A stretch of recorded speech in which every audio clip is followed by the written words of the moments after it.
Here he goes, folks, on hole number 18. Oh, he scores again. Hey, folks, this is Kirk Smith with ICHE's Take 5. My 9-year-old son, Zakin, has drilled 5 putts in a row from 20 feet. He has taken me to school today. This is where the Smith boys have their competitions at. And I've noticed some things about putting. A lot of people tend to putt short. I've got a theory about that, and I think sometimes we putt short because we think if we leave it short, we didn't actually miss the hole. Whereas if we putt long, we misread the putt, we go past it, we feel like, oh man, I really did miss it.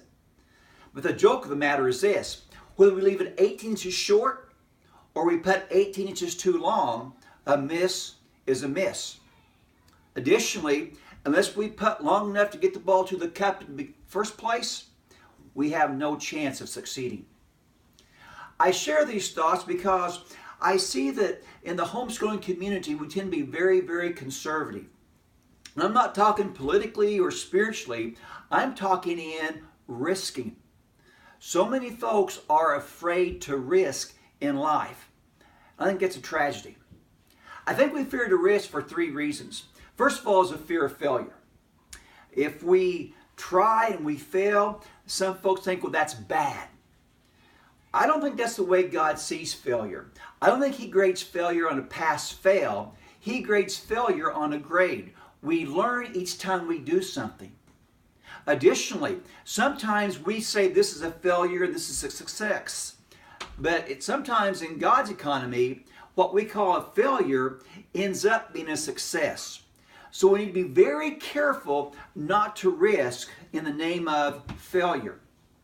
A second fear that many people have, especially homeschoolers, is the fear of what people might say or think about them. We're a very independent lot in the homeschooling community, and unfortunately some folks think they have the right to share their opinions even when they're not asked. I have seen situations where person A has commented on something person B is doing. Maybe they think they are doing too many activities. Maybe they are spending too much money on a curriculum. And so they feel like they have the right to say that. And sadly what happens, I have seen person B withdraw because of what person A said. Now, first of all, it wasn't person A's business. But secondly, I've seen that person B's household, their kids, are more biblically ordered than person A. So we've got to be very careful, number one, not to share our opinion unless we're asked, and then number two, not be swayed by opinion. Christ put everything that He had in the hands of the 11 apostles that remain. He risked that. We can say, well, He was God, He knew. But God also knew to give your kids to you to train up the best way that you know how. So let's not fear other men's opinions.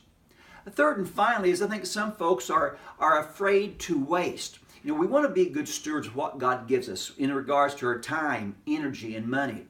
But folks, life is a learning process. Homeschooling is a learning process. We have spent money on curriculum that we used for a month and we ended up chucking it. It just didn't work for us. We've bought books hoping our kids would really like this subject matter or this topic, and they didn't. That's part of the process. But we can't consider those things a waste because, once again, we don't know how God will use those things in years to come. Sometimes a desire will lay dormant for a long time, maybe sparked earlier on by a book, and it lays dormant, and then 5 years later, it's acted upon again. So let's not be afraid of risking in lieu of failure, in lieu of other people's opinions, or in lieu of perceived waste. Because unless we teach our kids to putt long, they can never make the putt to begin with. This is Kirk Smith with ICHE's Take 5, encouraging you as a homeschooling family and as homeschoolers, be willing to risk and putt long.